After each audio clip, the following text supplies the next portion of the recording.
Gracias, Pepe, por la presentación. ¿Me escucháis bien? Vale.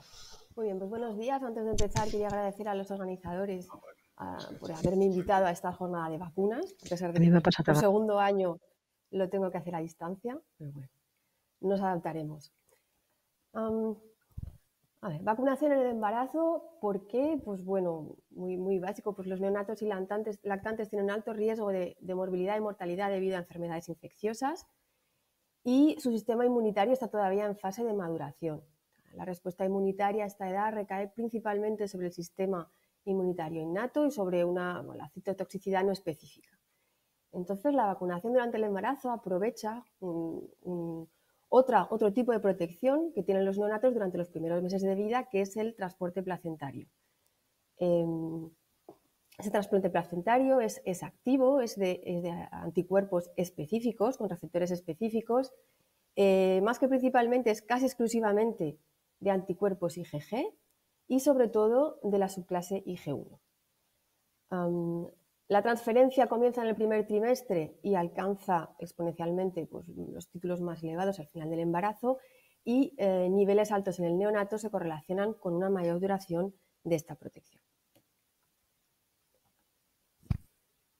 La vacunación en mujeres embarazadas se utilizó ya a mediados del siglo XIX para proteger a las madres y a sus hijos contra la viruela, aunque lo he puesto entre paréntesis porque bueno, a nivel de seguridad vacunal en ese momento pues simplemente era empírico, pero ya fue a mediados del siglo XX, en los años 40, cuando ya se empezaron a hacer ensayos clínicos, en este caso fue con la vacuna de la tosferina de células enteras, y ya se vio que era inmunogénica y que había un paso vía la placenta. En Estados Unidos, en los años 50 y 60, se recomendaba la vacunación generalizada de gripe, polio, difteria y tétanos en embarazadas. Sobre todo la polio era el virus salvaje, provocaba una morbilidad y mortalidad mucho más importante en embarazadas. A partir de los años 60, el control del tétanos neonatal, pues se generalizó la utilización del tétanos. Un pequeño detalle, simplemente decir que todavía quedan 12 países en el mundo por eliminar el control del tétanos neonatal. Sin embargo, todos estos años que se ha vacunado, pues ya se ha dado también lugar a muchos datos, mucha información sobre seguridad y se ha visto que no hay riesgo para la madre o para el feto. En las décadas de los 70 y los 90 se realizaron muchas vacunaciones de masa en caso de epidemias, como por ejemplo meningitis en Brasil o epidemias de polio en Israel y Finlandia, y dentro de estas vacunaciones de masa pues, se vacunaba también a las mujeres embarazadas. Estas vacunaciones pues, también luego dieron muchos datos sobre la seguridad en la vacunación en las madres, en los fetos y en los neonatos y lactantes.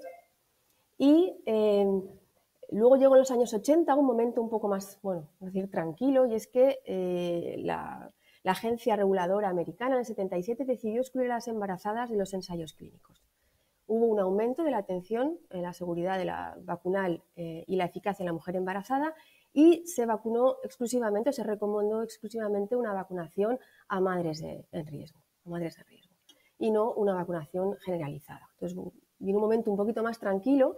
Y fue en la década del 2010, cuando, como vemos ahora en los calendarios, pues empezó la vacunación contra la gripe, se recomendaron las vacunaciones de la gripe y la tosferina en la embarazada, y el año pasado pues hemos visto con el COVID.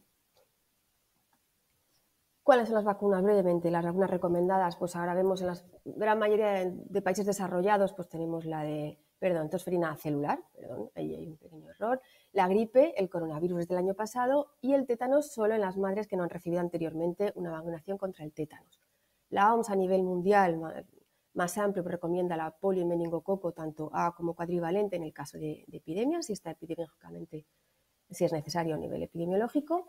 Y luego hay otras vacunas que se pueden utilizar en determinadas circunstancias, como la hepatitis A y B, neumococo, las dos encefalitis, o en caso curativo, viendo el riesgo de la letalidad de esta enfermedad, pues está, por supuesto, justificada la vacunación contra la rabia en caso de exposición. Las vacunas vivas atenuadas no se recomiendan durante el embarazo, aunque ya tenemos bastante información sobre vacunas que se han realizado de forma sin que se supiera y que luego pues, se ha sabido que la mujer estaba embarazada y todos los datos por el momento muestran que no hay ningún problema a nivel de efectos secundarios. De todas formas, como he dicho, por el momento no se recomienda.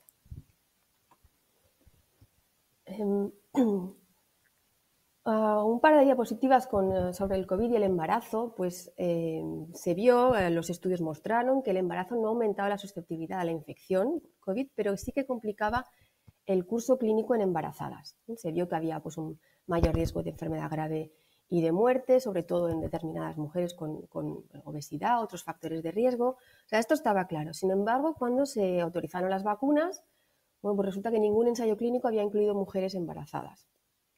Entonces, la pregunta que nos hacíamos era, ¿las vacunas son seguras y eficaces en esta población? Bueno, pues los primeros datos que se tuvieron fue Israel, uno de los primeros países que vacunó a la población en general contra el COVID. Pues lo que intentó hacer Israel fue intentar imitar un ensayo clínico, la metodología de un ensayo clínico, pero ya dentro del estudio post-comercialización, de la vigilancia que se hizo de la vacuna, una vez ya la población estaba vacunada. Y fue la primera información que se tuvo de que la vacuna de Pfizer era eficaz y segura en la mujer embarazada y, en todo caso, la inmunidad era comparable a la de la población general. Es decir, que con el COVID nos hemos dado cuenta que toda la información que se tiene es gracias a estudios observacionales realizados en fase 4, o sea, en post-comercialización, o gracias a la farmacovigilancia. Sí que es cierto que durante los ensayos clínicos algunas mujeres se quedaron embarazadas y existen esos datos, y que hubo también datos y estudios de fetotoxicidad en animales, pero bueno, básicamente toda la información que se tiene es después de la comercialización.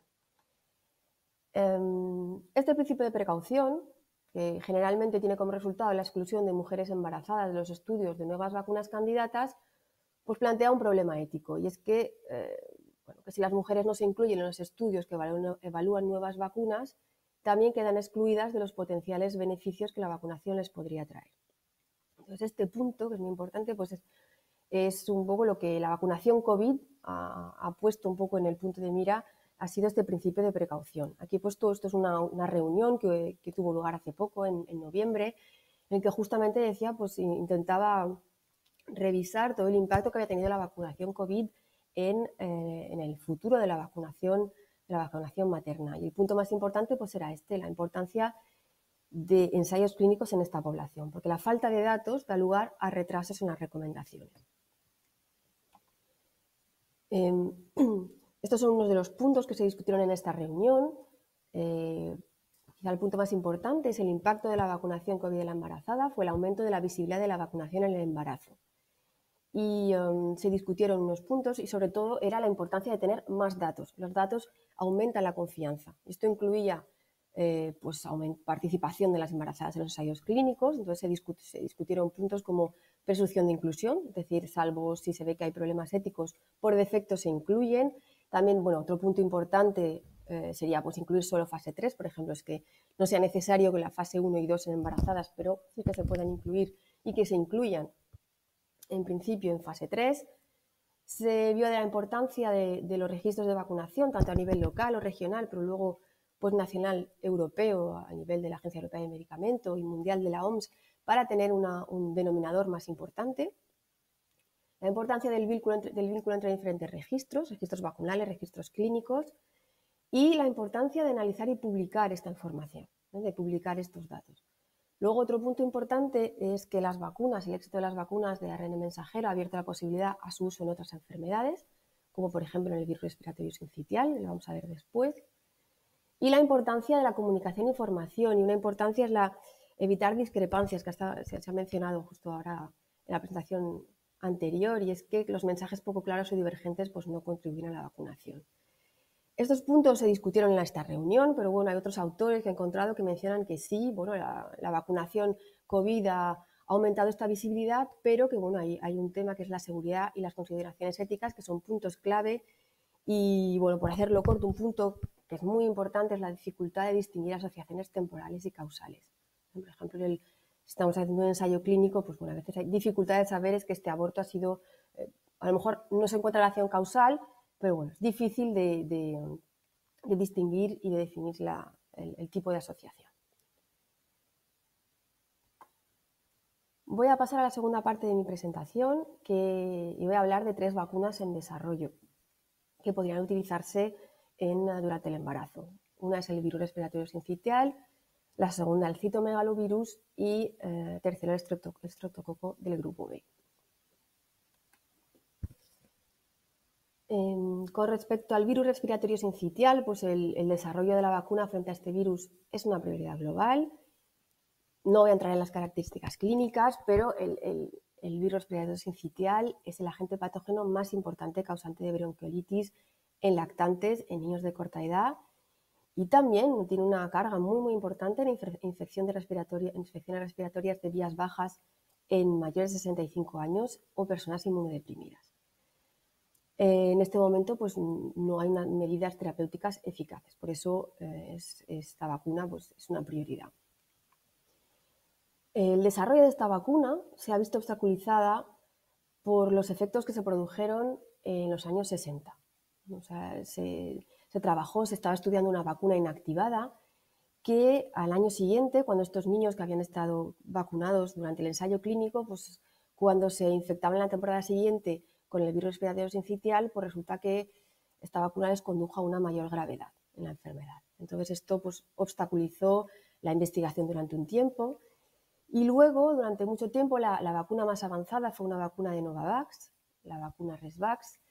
Sin embargo, el estudio llegó a fase 3, pero el estudio en fase 3 no alcanzó el criterio preespecificado de 60% de eficacia que era necesario para su autorización por las agencias reguladoras. Bueno, desafortunadamente, solo llegó a un 39% de eficacia.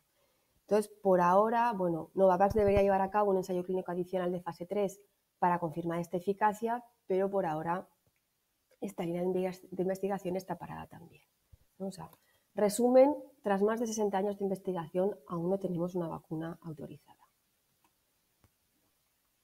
A ver, un poquito la estructura del virus, voy a hacerlo simple, pero es muy importante para el desarrollo en las vacunas. Entonces, el virus respiratorio sincitial tiene 2 grupos antigénicos principales, el A y el B, y múltiples genotipos dentro de los 2 grupos. Pero bueno, lo más importante, vamos a ver, es la estructura. Tiene el ARN en el centro, la nucleocápside de forma helicoidal y lo más importante es la envoltura lipídica con 3 glucoproteínas de membrana. Tenemos la proteína de difusión F aquí en rojo, la proteína de adhesión en azul y la SH en verde. La proteína, bueno, la más importante, la más prometedora es la proteína F. La proteína F está aquí en roja. ¿Por qué? Pues porque juega un papel esencial en la entrada viral a la célula, está conservada tanto en las cepas A como B y porque además tiene 6 sitios antigénicos, ¿no? Y los 6 provocan alta concentración de anticuerpos neutralizantes, ¿vale? O sea que, resumen de esta diapositiva, pues es que la proteína F es el antígeno más prometedor y el necesario para, en principio, para realizar vacunas eficaces y que lleguen a autorizarse. Hay diferentes estrategias vacunales en investigación. Por un lado, anticuerpos monoclonales de vida larga, los que tenemos ahora, el palivizumab es de vida corta, es mensual.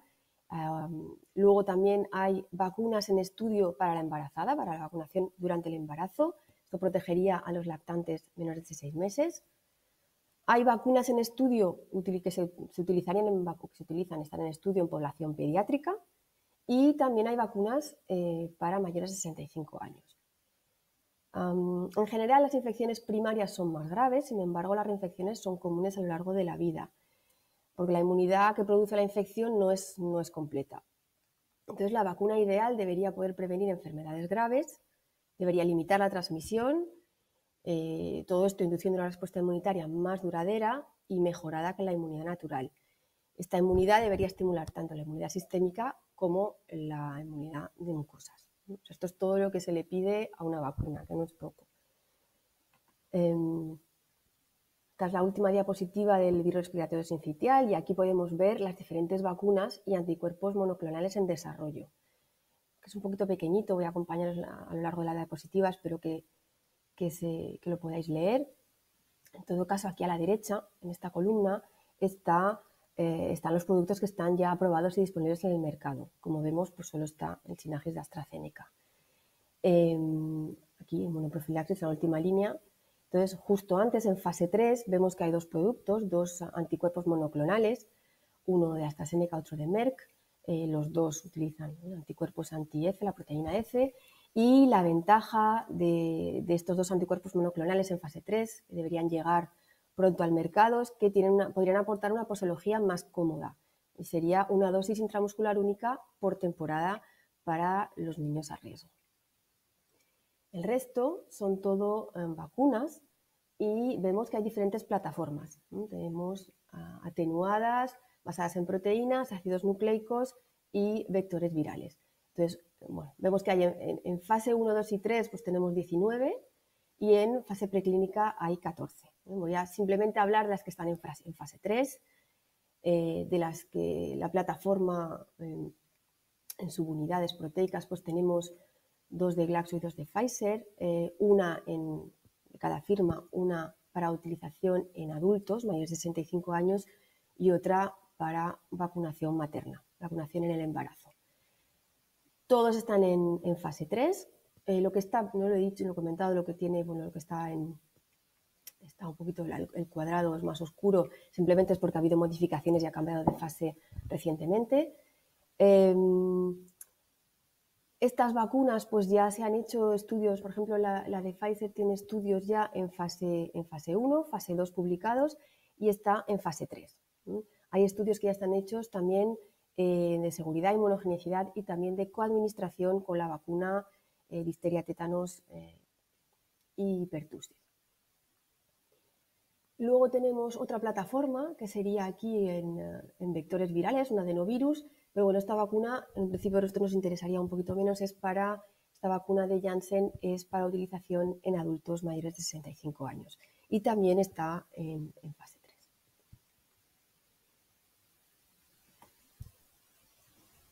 Voy a pasar ahora a la segunda vacuna, que sería una vacuna contra el citomegalovirus. El citomegalovirus es uno de los 8 herpesvirus humanos y alrededor del 40% de las personas a los 15 años son seropositivas. Esta es la prevalencia más o menos en nuestro entorno. En los países en vías de desarrollo la prevalencia es de alrededor del 80%, es mucho más alta. La infección persiste latente con posibilidad de reactivación, como todos los herpesvirus. Un punto importante es que la mayoría de las infecciones congénitas son reactivaciones o reinfección por cepas distintas y no infecciones primarias. Esto es importante porque pues, en los países en los que la seroprevalencia es más elevada, pues normalmente tienen más infecciones congénitas. ¿Cuáles serían los objetivos epidemiológicos principales para esta vacuna? Pues sería evitar infección congénita y evitar también la reinfección en trasplantado. En la infección congénita, ¿por qué? Bueno, sabemos que el citomegalovirus es la infección congénita más frecuente y aquí la frecuencia, pues 0,3 sería más o menos la frecuencia en nuestro entorno, en donde la seroprevalencia es más baja y puede llegar al 2% o más en entornos, en contextos en el que la prevalencia es más elevada. ¿Cuáles serían las poblaciones diana para una vacuna contra el citomegalovirus? Pues principalmente mujeres embarazadas, porque lo que queremos es evitar la infección congénita, y también pacientes sometidos a trasplante. Luego habría otras poblaciones diana las que se podrían discutir, que sería vacunación universal en los primeros meses de vida. ¿Por qué? Pues que la transmisión, la principal fuente del virus para embarazadas son los niños pequeños con citomegalovirus. Esto evitaría esta transmisión a la mujer embarazada y bueno, pues luego si una vacuna, aunque fuera administrada tan pronto, pudiera dar una inmunidad que perdurara hasta varias décadas después y tener una inmunidad ya durante el embarazo, bueno, pues eso también lo que pasa es que ya es un poquito más complejo y probablemente incluiría pues dosis de recuerdo.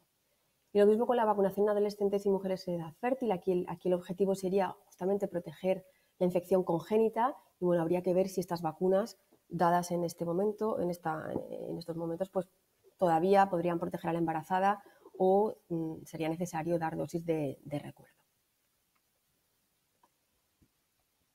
El citomegalovirus, pues esta sería un esquema, la estructura esquemática es muy importante, como hemos visto anteriormente, para el virus respiratorio sincitial, la estructura es importante para el desarrollo de las vacunas. tenemos una nucleocápside en el centro, el genoma, la doble cadena de ADN, y luego lo más importante pues, es la envoltura fosfolipídica con las glicoproteínas. Son más que glicoproteínas, son complejos glicoproteicos. Aquí bueno, están dibujados el 1 y el 3, pero en realidad hay 4. Y la infección de citomegalovirus produce anticuerpos neutralizantes contra 2 proteínas, la GB y la CP, que están presentes en el complejo glicoproteico 1 y 4. ¿Vale? Simplemente saber lo que están ahí, pero lo más importante es eso, es que ahora ya se sabe que estas proteínas GB y CP pues, tienen un rol muy importante en la inmunidad de este virus. ¿Qué es lo que se le pide a una vacuna, a una futura vacuna contra el citomegalovirus? Pues que sea capaz de proteger de prima infección a los sujetos seronegativos, pero también de prevenir la reactivación o reinfección, incluido por otros citomegalovirus, en personas seropositivas. Y además, lo que se le debería pedir es que genere una respuesta que sea superior a la desencadenada por la infección natural. Por una parte, una respuesta humoral vía los antígenos que hemos mencionado en la diapositiva anterior, los antígenos de la estructura GB y CP. Esto prevendría la transmisión y minimizaría las manifestaciones clínicas, pero también vía celular, una inmunidad celular para suprimir la replicación viral y prevenir las reactivaciones. Con lo cual, bueno, no es fácil. De hecho, a pesar de los esfuerzos realizados en los últimos 40 años, todavía no disponemos de una vacuna frente al citomegalovirus. Probablemente esto refleja pues, la complejidad de la respuesta inmune. ¿Qué hay? ¿Qué plataformas hay y qué líneas de investigación? Pues bueno, hay 4 plataformas de subunidades basadas en vectores virales atenuadas y de ARNM.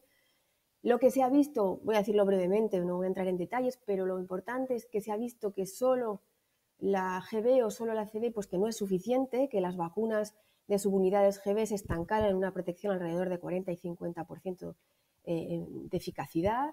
Y bueno, pues se ha visto que probablemente una vacuna eficaz necesitaba probablemente las 2 proteínas, la GB y la CP, que es un complejo pentamérico en estas iniciales. Entonces esto es muy importante, ahora se sabe esto y probablemente pues se continuará el desarrollo con esta combinación de 2 proteínas. Luego hay unas vacunas basadas en vectores virales que han llegado también a fases bastante avanzadas. De hecho, la fase 2 se publicó en diciembre y desafortunadamente, bueno, había bastantes esperanzas, pero se está viendo que lo que es el endpoint, la eficacia, pues que no ha mostrado eficacia en ninguno de los endpoints, que era disminuir la incidencia de infección. Las atenuadas, bueno, se ha visto que a nivel de seguridad probablemente pues, no sean las ideales, sobre todo pues, si se quieren utilizar en embarazadas. Y por el momento, pues otra vía de las más avanzadas, aparte de pues, todo lo que sea utilizar las 2 proteínas, son las vacunas con ARNM. Y tenemos, de hecho, hay una ya que está en fase 3 y que, de hecho, además codifica las 2 proteínas que se ha visto que son muy importantes para una vacuna eficaz. O sea que, en resumen, son las vacunas subunidades con las 2 proteínas y las ARNM son las líneas pues, que probablemente muestren datos más esperanzadores próximamente. Y para terminar, pues un par de diapositivas sobre el estreptococo del grupo B. Hay entre un 10 y un 40% de mujeres embarazadas colonizadas en todas partes del mundo, una distribución a nivel mundial. El interés de la vacuna sería pues, porque el cribado de la profilaxis antibiótica han disminuido la incidencia, pero no ha desaparecido. Y la carga de la enfermedad sigue siendo muy importante, y sobre todo en países en desarrollo. Entonces, el objetivo principal de una vacuna contra el estreptococo grupo B pues sería proteger contra la enfermedad invasiva en neonato, tanto precoz como tardía, evitar partos pretérmino y abortos por estreptococo grupo B. Como he dicho, aquí estamos hablando de una estrategia a nivel mundial.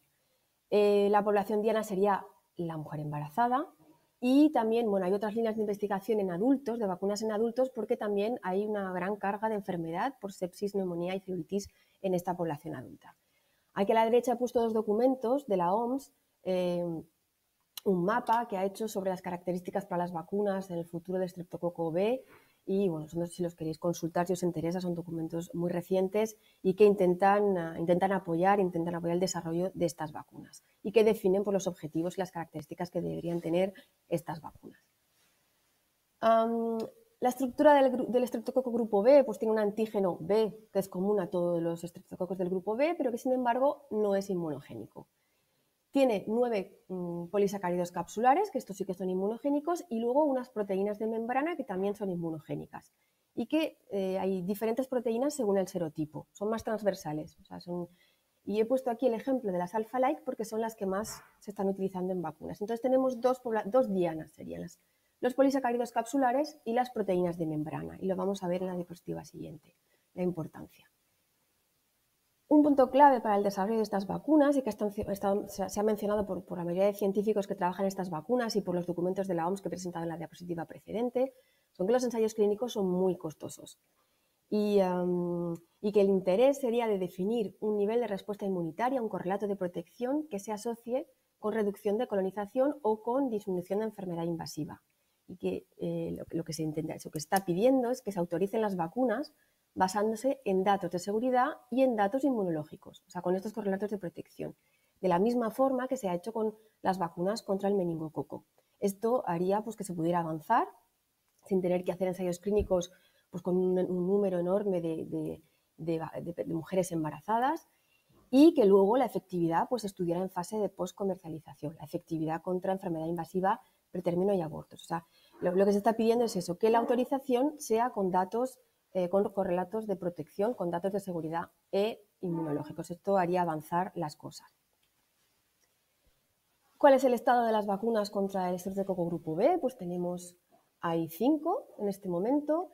Hay 2 tipos de vacunas, como unas que utilizan los polisacáridos capsulares, como os he dicho, era uno de la estructura de las vacunas que hemos presentado antes, y otras que utilizan las proteínas de membrana. Las más avanzadas, pues sería esta de Pfizer que utiliza polisacáridos capsulares, esta es hexavalente, utiliza 6 y está conjugada con difteria. Y está ya en fase, está acabado la fase 2, ahora en 2021, y ya va a entrar en una fase 2B a mediados de 2022, en la que se va a ver coadministración con difteria, tétanos y pertusis. Y tosferina, perdón. Y la segunda más avanzada pues sería la de Minervax, que utiliza la otra técnica, sería de proteínas de membrana, y que ha terminado la fase 2 en mujeres tanto con VIH como no. Las otras, pues por ejemplo, esta está en fase de reformulación y aquí es donde se vio que se hicieron muchísimos ensayos clínicos muy costosos, no solo económicamente, sino son con miles de mujeres embarazadas y que luego pues para llegar a darse cuenta que había que reformular la vacuna. Por eso todo este interés en que se pueden autorizar estas vacunas con correlatos de protección. Y simplemente decir que a finales del 2021 se llevó a cabo tuvo lugar esta conferencia global sobre estreptococo grupo B. Para el que le interese, pues allí puede encontrar varias presentaciones en las que se habla tanto del estreptococo grupo B como de las vacunas y del desarrollo de estas vacunas. Y con esto acabo mi presentación. Muchas gracias.